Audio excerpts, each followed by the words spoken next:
El Poder Judicial. Este poder del Estado tiene como misión esencial la administración de la justicia. Todo lo que tiene que ver con sus atribuciones y funciones está establecido en el artículo 76 de la Constitución Política vigente.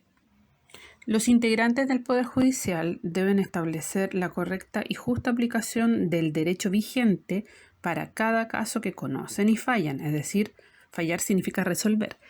Enmarcado esto dentro del ordenamiento jurídico vigente en nuestro país y según su competencia, es decir, según lo que les corresponda.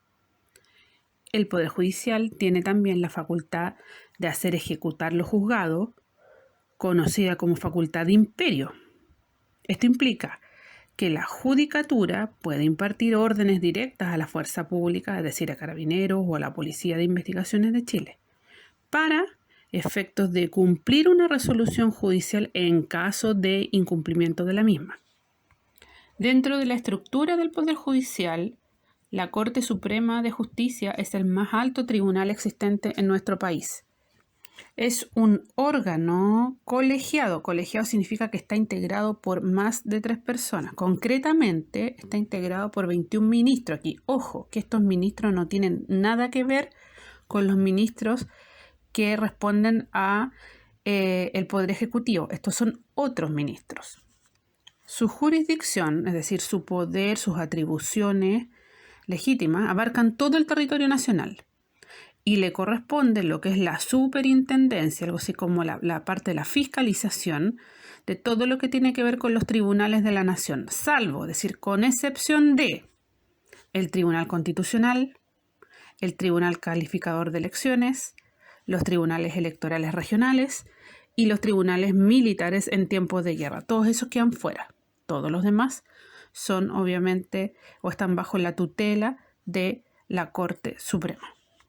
Jerárquicamente, por debajo de la Corte Suprema se encuentran las 17 Cortes de Apelaciones, las cuales se distribuyen a lo largo del territorio nacional.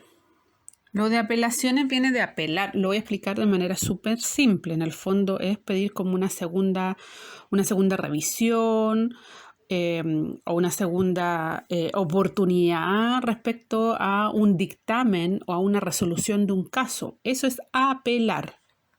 Bien, y dependiendo de la Corte de Apelaciones respectiva se ubican los juzgados y tribunales. Hay juzgados civiles, juzgados de letras del trabajo, juzgados de familia y juzgados de cobranza laboral y previsional. En materia penal existen los tribunales orales en lo penal y los juzgados de garantía. Las bases constitucionales del Poder Judicial están dadas por los siguientes principios. El primero corresponde a la imparcialidad. ¿Qué significa esto? Significa que los jueces son ajenos al conflicto promovido por las partes que a lo mejor se enfrentan en un litigio. El litigio es el enfrentamiento judicial, es decir, no deben tener intereses concretos en los casos que deben conocer. No debe haber conflictos de interés. Y en caso de haberlo, tienen que mantenerse al margen. Por ejemplo, que en un juicio una de las personas, uno de los supuestos responsables o imputados es hermano o pariente de un determinado juez. En ese caso, ese juez debería mantenerse al margen, inhabilitarse, es decir, que no está capacitado para formar parte de quienes van a realizar, en este caso, ese juicio en particular. La independencia. Esto significa que el Poder Judicial en su faz, es decir, en su cara externa, es independiente de los otros poderes del Estado para el cumplimiento de todas sus funciones. Ahora, en lo interno, esto significa que ningún juez puede dar órdenes a otro, porque cada juez es independiente para decidir los casos dentro de su propia competencia, de sus propias atribuciones. Excepcionalmente, los tribunales superiores tienen atribuciones disciplinarias ante graves faltas o abusos. Legalidad. Es decir, los tribunales deben estar establecidos por ley, al igual que las causas que tramitan y que fallan. Del mismo modo, los tribunales deben decidir conforme al derecho vigente, es decir, a la Constitución, a los tratados internacionales, a las leyes ordinarias, a otras normas, sus resoluciones. Inamovilidad. Los jueces permanecen en sus cargos, aunque no de manera absoluta, permitiendo que los tribunales actúen libres de presiones y puedan actuar con imparcialidad. Inexcusabilidad. Significa que los jueces deben resolver siempre los asuntos de su competencia, sometidos a su consideración, a pesar de que no exista una ley que resuelva el conflicto concreto. Y responsabilidad, es decir, que tienen que hacerse cargo de los actos que se ejecutan dentro de las funciones como jueces. Vuelvo a reiterar que por un tema de extensión no me explayo más en otros casos, como por ejemplo el del Ministerio Público, que lo voy a abordar en otra sesión.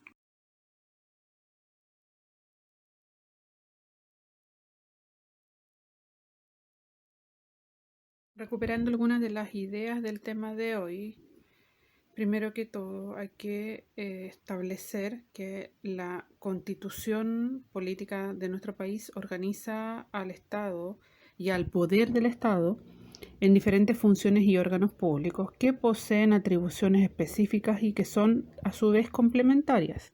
Lo anterior se sustenta en el principio de la separación de las funciones del Estado y que se refleja al hablar de poder ejecutivo, poder legislativo y poder judicial.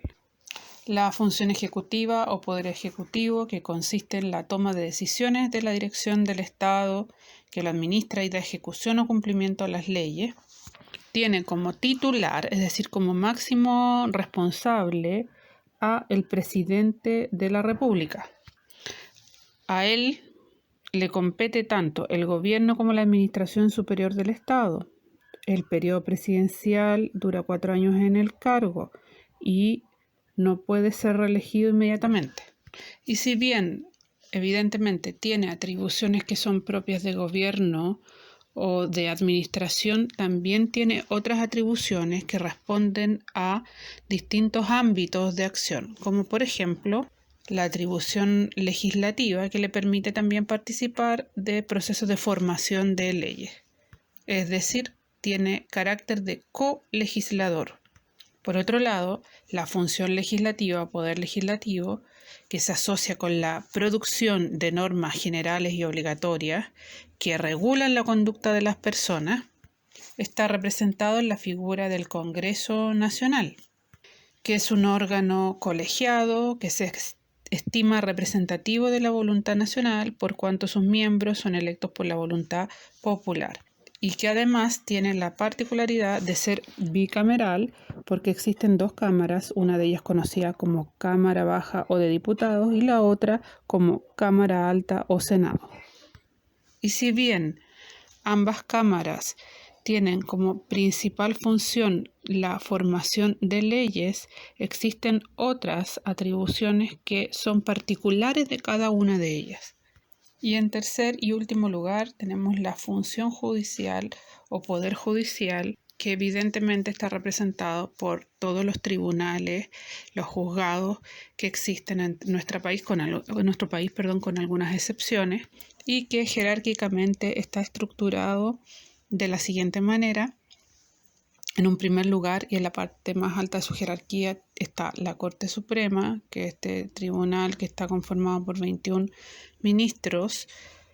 En segundo lugar y al medio están las Cortes de Apelaciones, que son estas especies de tribunales de segunda instancia y que intervienen cuando una de las partes ha apelado a una sentencia del tribunal de primera instancia.